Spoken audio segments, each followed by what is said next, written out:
Halo, Assalamualaikum warahmatullahi wabarakatuh. Perkenalkan, kami dari kelompok 5 akan mempresentasikan ejaan bahasa Indonesia yang disempurnakan bagian kedua. Ya, yang pertama saya akan mengenalkan anggota-anggota saya. Yang pertama adalah saya sendiri, Nadia Fitria Purnamawati. Yang kedua Putri Saura, dan yang ketiga Sekar Ayu. Nah, baiklah. Yang pertama itu adalah tanda titik. Tanda titik dipakai pada akhir kalimat yang pertanyaan atau seruan. Misalnya, ayahku tinggal di Solo, biarlah mereka duduk di sana. Catatan, tanda titik tidak digunakan pada akhir kalimat yang unsur akhirnya sudah bertanda titik. Misalnya, buku itu disusun oleh Dr. Rende Sujatmiko, M.A. Dia memerlukan meja, kursi, dan sebagainya. Yang kedua, tanda titik dipakai di belakang angka atau huruf dalam suatu bagan, ikhtisar atau daftar. Misalnya, Direktorat Jenderal Pendidikan Tinggi D1 patokan umum. Catatan, tanda titik tidak dipakai di belakang angka atau huruf itu, merupakan yang terakhir dalam deretan angka atau huruf. Nah, yang ketiga, tanda titik dipakai untuk memisahkan angka jam, menit, dan detik yang menunjukkan waktu. Misalnya, pukul 1.35.20. Dibaca pukul 1:35 menit 20 detik atau pukul 1,35 menit 20 detik. Catatan, penulisan waktu dengan angka dapat mengikuti salah satu cara berikut. A. Penulisan waktu dengan angka dalam sistem 12 dapat dilengkapi dengan keterangan pagi, siang, sore, atau malam. Misalnya, pukul 9 pagi sampai pukul 11 siang. B. Penulisan waktu dengan angka dalam sistem 24 tidak memerlukan keterangan pagi, siang, atau malam. Misalnya pukul 00.45 sampai pukul 22.00. 4. Dipakai untuk memisahkan angka jam, menit, dan detik yang menunjukkan jangka waktu. Misalnya 1.35.20 jam. Dibaca 1 jam 35 menit 20 detik. Misalnya lagi 0.20.30 jam. Dibaca 20 menit 30 detik. Yang kelima, tanda titik dipakai dalam daftar pusaka di antara nama penulis, judul tulisan yang tidak berakhir dengan tanda tanya atau tanda seru, dan tempat terbit. Misalnya Alwi, Hasan, Sujojo Hadjowijo, Hans Lapoliwa, dan Anton Siregar. Merari 1920, Azab dan Sengsara, Walter Freden, Balai Pustaka. Catatan, untuk informasi mengenai daftar pusaka tergantung pada lembaga yang bersangkutan. Yang keenam, tanda titik dipakai untuk memisahkan bilangan ribuan atau kelipatan yang menunjukkan jumlah. Misalnya, desa itu berpenduduk 24.200 orang. Penduduk Jakarta lebih dari 11 juta orang. Tanda titik tidak dipakai untuk memisahkan bilangan ribuan atau kelipatan yang tidak menunjukkan jumlah. Misalnya, dia lahir pada tahun 1956 di Bandung. B. Tanda titik tidak dipakai di belakang. 1. Nama dan alamat penerima surat. 2. Nama dan alamat pengirim surat. Dan 3. Di belakang tanda surat. Misalnya, yang terhormat Kepala Kantor Penempatan Tenaga Jalan Arif Rahmat 4. D. Pemisahan bilangan ribuan atau kelipatannya dan desimal dilakukan sebagai berikut. Misalnya 200.250 75 rupiah. Yang kedua 50 US dollar. Nah, yang ketujuh, tanda titik dipakai pada penulisan singkatan. Yang B adalah tanda koma. Tanda koma dipakai antara unsur dalam suatu perincian atau pembilangan. Misalnya, saya membeli kertas, pena, dan tinta. 1, 2, 3. Nah, 2, tanda koma dipakai untuk memisahkan kalimat setara yang satu dari kalimat setara berikutnya, yang didahului dengan seperti kata tetapi, melainkan, sedangkan, dan kecuali. Misalnya, saya akan membeli buku-buku puisi, tetapi kau yang memilihnya. Nah, yang ketiga adalah tanda koma dipakai untuk memisahkan anak kalimat dari induk kalimat jika anak kalimat itu mendahului induk kalimatnya. Misalnya, kalau ada undangan, saya akan datang. Yang kedua, karena tidak congkak, dia mempunyai banyak teman. Catatan, tanda koma tidak dipakai untuk memisahkan anak kalimat dan induk kalimat jika anak kalimat itu diiringi induk kalimatnya. Misalnya, saya akan datang kalau ada undangan. 4. Tanda koma dipakai di belakang kata atau ungkapan penghubung antar kalimat yang tepat pada awal kalimat, seperti oleh karena itu, sehubung dengan itu, meskipun begitu. Misalnya, Meskipun begitu, dia tidak pernah berlaku sombong kepada siapapun. Catatan, ungkapan penghubung antar kalimat seperti yang disebut di atas tidak dipakai di awal paragraf. Nah, yang kelima, tanda koma dipakai untuk misalkan kata seru seperti oh, ya, wah, aduh, dan kasihan, atau kata-kata yang digunakan sebagai sapaan seperti bu, dik, atau mas dari kata lain yang terdapat dalam kalimatnya. Misalnya, oh, begitu. Hati-hati ya, belajarnya licin. Nah, yang keenam, tanda koma petikan langsung dari bagian lain dalam kalimat. Misalnya, kata ibu, saya gembira sekali. Nah, yang ketujuh, tanda koma tidak dipakai untuk memisahkan petikan langsung dari bagian lain yang mengiringinya dalam kalimat jika petikan langsung itu berakhir dengan tanda tanya atau tanda seru. Misalnya, masuk kelas sekarang, perintahnya. Yang ke-8, tanda koma dipakai antara A, nama alamat, B, bagian-bagian alamat, C, tempat tinggal, serta D, nama wilayah dan negeri yang ditulis berurutan. Misalnya, SDR Abdullah, Jalan Pisang Batu 1, Bogor, Surabaya, 10 Mei 1960. 9. Tanda koma dipakai untuk memisahkan bagian nama yang dibalik susunannya dalam daftar pustaka. Misalnya, Sugono Dendi 2009, Mahir Berbahasa Indonesia dengan Benar, Jakarta, Gramedia Pustaka Utama. 10. Tanda koma dipakai di antara bagian-bagian dalam catatan kaki atau catatan akhir. Misalnya, Alis Jahbana, Takdir, Kata Baru Bahasa Indonesia, Jilid 2, Jakarta, Pustaka Rakyat 1950, halaman 25. 11. Tanda koma dipakai di antara nama orang dan gelar akademik yang mengikuti untuk membedakan dari singkatan nama diri, keluarga, atau marga. Misalnya, B. Ratu Lagi, SE, Nyonya Khadijah, MA. 12. Tanda koma dipakai di muka angka desimal atau di antara rupiah dan sen yang dinyatakan dengan angka. Misalnya, 12,5 dan 500,50 rupiah. Nah, yang ke-13, tanda koma dipakai untuk mengambil keterangan bahwa tambahan yang sifatnya tidak membatasi. Misalnya, guru saya, Pak Ahmad, pandai sekali. Di daerah kami, misalnya, masih banyak orang laki-laki yang makan sirih. 14. Tanda koma dapat dipakai menghindari salah baca atau salah pengertian di belakang keterangan yang terdapat pada awal kalimat. Misalnya, dalam pengembangan bahasa, kita dapat memanfaatkan bahasa-bahasa. Nah, yang ketiga adalah C, tanda koma. Tanda koma dipakai sebagai pengganti kata penghubung dan memisahkan kalimat yang setara di dalam kalimat majemuk setara. Misalnya, hari sudah malam, anak-anak masih baca buku yang baru dibeli ayahnya. Ayah mengurus tanaman yang di kebun. Ibu menulis makalah di ruang kerja. 2. Tanda titik koma digunakan untuk menghindari pernyataan perincian dalam kalimat yang berupa frasa atau kelompok kata. Dalam hubungan itu, sebelum perincian terakhir tidak perlu digunakan kata dan. Misalnya, syarat-syarat penerimaan pegawai negeri sipil di lembaga ini: A. Berkewarganegaraan Indonesia, B. Berijazah sarjana S1 sekurang-kurangnya, C. Berbadan sehat, dan D. Bersedia ditempatkan di seluruh wilayah negara Kesatuan Republik Indonesia. Yang ketiga, tanda koma digunakan untuk memisahkan dua kalimat setara atau lebih apabila unsur-unsur setiap bagian itu dipisah oleh tanda baca dan kata hubung. Misalnya, ibu membeli buku, pensil, dan tinta, baju, celana, dan kaos, pisang, apel, dan jeruk. Nah, sekian untuk penjelasan dari saya. Selanjutnya penjelasan akan dijelaskan oleh Kak Putri Saura. Kak Putri Saura, saya persilahkan. Baik, saya akan melanjutkan penjelasan dari Nadia, yaitu D, tanda titik 2. Tanda titik 2 dipakai pada akhir suatu pernyataan lengkap yang diikuti rangkaian atau pembarian. Misalnya, kita sekarang memerlukan perabot rumah tangga. Titik 2, kursi, meja, dan lemari. Catatan, tanda titik 2 tidak dipakai jika rangkaian atau pembarian itu merupakan pelengkap yang mengakhiri pernyataan. Misalnya, fakultas itu mempunyai jurusan teknik informatika, teknik industri, dan teknik arsitektur. 2. Tanda titik 2 dipakai sesudah kata atau ungkapan yang memerlukan pemberian. Misalnya, A. Ketua, titik 2, Ahmad Wijaya. Sekretaris, titik 2, Siti Aryani. B. Tempat titik 2, Ruang Sidang Nusantara. Hari tanggal titik 2, Selasa 28 Oktober 2008. 3. Tanda titik 2 dapat dipakai dalam naskah drama sesudah kata yang menunjukkan pelaku dalam percakapan. Misalnya, Ibu, titik 2, bawa kompor ini nak. Amir, titik 2, baik Bu.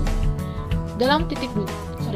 4 tanda titik 2 dipakai di antara A. jilid atau nomor dan halaman, B. bab dan ayat dalam kitab suci, C. judul dan anak judul suatu karangan, serta D. nama kota dan penerbit buku acuan dalam karangan. Misalnya Horizon XLIII nomor 8/2008.28, Surah Yasin .29 dari pemburu ke terapeutik .2 antologi cerpen Nusantara, Pedoman Umum Pembentuk Istilah edisi ketiga Jakarta .2 Pusat Bahasa. Tanda hubung, Tanda hubung menyambungkan suku-suku yang terpisah oleh penggantian baris. Misalnya, di samping cara lama diterapkan strip baru, cara baru. Nelayan pesisir itu membudayakan strip rumput laut.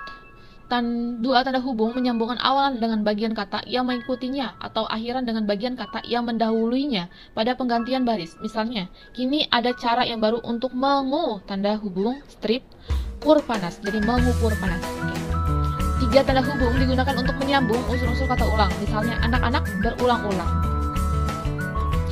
4 tanda hubung digunakan untuk menyambung bagian-bagian tanggal dan huruf dalam kata yang dieja satu-satu, misalnya 8, 4, 2008. PANITIA, panitia. 5 tanda hubung boleh dipakai untuk memperjelas A. hubungan bagian-bagian kata dan ungkapan, dan B. penghilangan bagian frasa atau kelompok kata. Misalnya berevolusi 20 ribuan, 20 dikali 1000.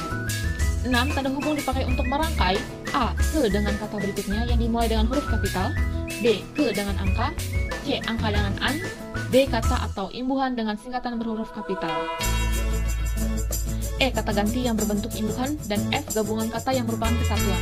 Misalnya, se-Indonesia, peringkat kedua, tahun 1950-an, hari H, sinar X, mem-PHK-kan, dan ciptaannya. 7 tanda hubung dipakai untuk merangkai unsur bahasa Indonesia dengan unsur bahasa asing, misalnya di smash, di markup. F. Tanda pisah. Tanda pisah dipakai untuk membatasi penyisipan kata atau kalimat yang memberi penjelasan di luar bangun utama kalimat. Misalnya, kemerdekaan itu hak segala bangsa, harus dipertahankan. Keberhasilan itu, saya yakin, dapat dicapai kalau kita mau berusaha terus. Tanda pisah diterapkan pada bagian itu ke hak dan bangsa ke harus. Jadi di bagian mengapit dalam kalimat hak segala bangsa diapit di situ. Terus kemudian mengapit juga di kata saya yakin, seperti itu.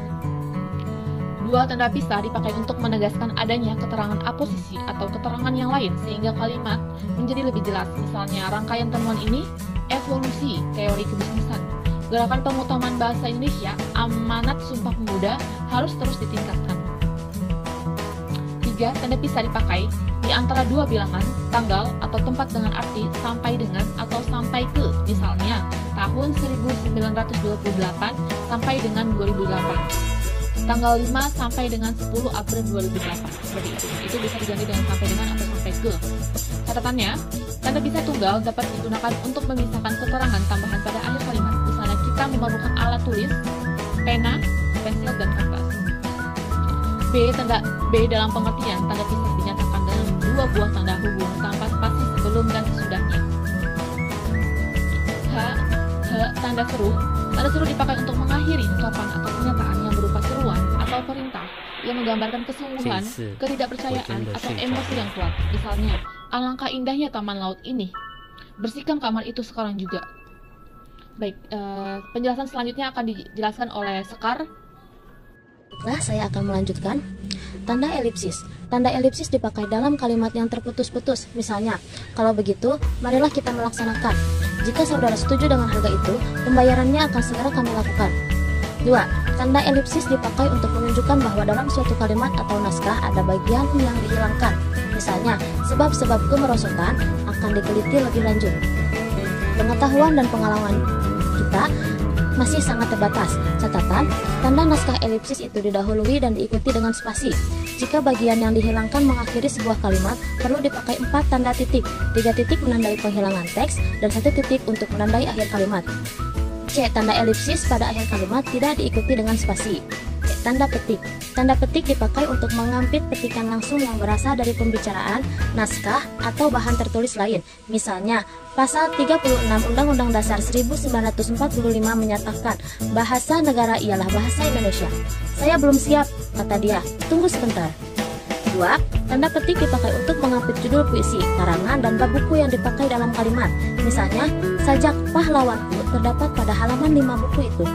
Bacalah penggunaan tanda baca dalam buku Pedoman Umum Ejaan Bahasa Indonesia yang disempurnakan. Ya, tanda petik dipakai untuk mengampit istilah ilmiah yang kurang dikenal atau kata yang mempunyai arti khusus.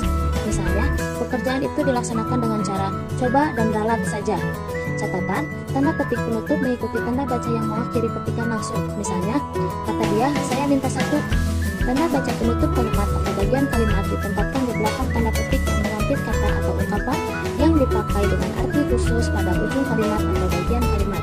Misalnya, Bang Komar sering disebut pahlawan, ia sendiri tidak tahu sebabnya. Tanda petik pembuka dan tanda petik penutup pada pasangan tanda petik itu ditulis sama tinggi di sebelah tanda baris. Tanda petik dapat digunakan sebagai pengganti idiom atau SDA sama dengan di atas atau kelompok kata di atasnya dalam penyajian dan berbentuk daftar. Misalnya, asas dan azas. Tanda petik tunggal. Tanda petik tunggal dipakai untuk mengapit petikan yang terdapat di dalam petikan lain. Misalnya, tanya dia, kau dengar bunyi kering-kering tadi? Tanda petik tunggal dipakai untuk mengapit makna kata atau ungkapan. Misalnya, terpandai atau paling pandai. Tanda petik tunggal dipakai untuk mengapit makna atau ungkapan bahasa daerah atau bahasa asing. Feedback atau balikan. L. Tanda kurung. Tanda kurung dipakai untuk mengapit tambahan keterangan atau penjelasan. Misalnya, anak itu tidak memiliki KTP. Dalam kurung, kartu tanda penduduk. Catatan, dalam penulisan didahulukan bentuk lengkap, setelah itu bentuk singkatannya. Misalnya, saya sedang mengurus perpanjangan kartu tanda penduduk. Dalam kurung KTP. KTP itu merupakan tanda pengenal dalam berbagai keperluan. Yang kedua, tanda kurung dipakai untuk mengapit keterangan atau kejelasan yang bukan bagian utama kalimat. Misalnya, Sajak Tranggono yang berjudul Ubud, dalam kurung nama tempat yang terkenal di Bali, ditulis pada tahun 1962. Tanda kurung dipakai untuk mengapit huruf atau kata yang kehadirannya di dalam teks dapat dihilangkan. Misalnya, kata kokain diterapkan ke dalam bahasa Indonesia menjadi kokaina.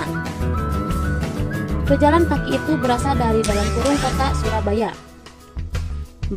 Tanda kurung dipakai untuk mengapit angka atau huruf yang memerinci urutan keterangan. Misalnya, faktor produksi menyangkut masalah. Dalam kurung A, bahan baku.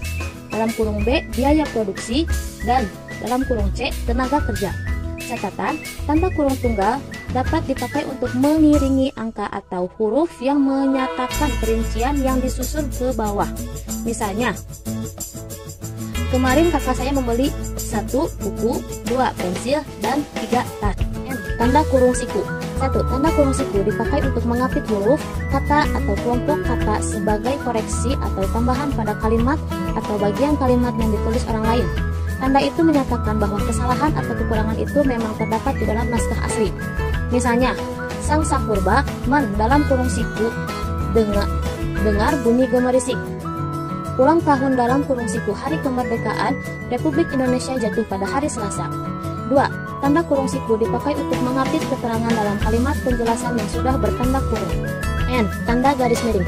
Tanda garis miring dipakai di dalam nomor surat, nomor pada alamat, dan penandaan masa 1 tahun yang terbagi dalam 2 tahun takwin atau tahun ajaran. Misalnya, nomor 7 garis miring PK garis miring 2008, Jalan Keramat Romawi 3 garis miring 10.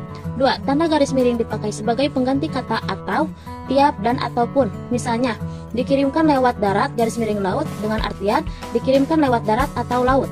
Harganya Rp1.500 garis miring lembar, yang artinya harganya Rp1.500 tiap lembar. Catatan, tanda garis miring ganda dapat digunakan untuk membatasi penggalan-penggalan dalam kalimat untuk memudahkan pembaca naskah.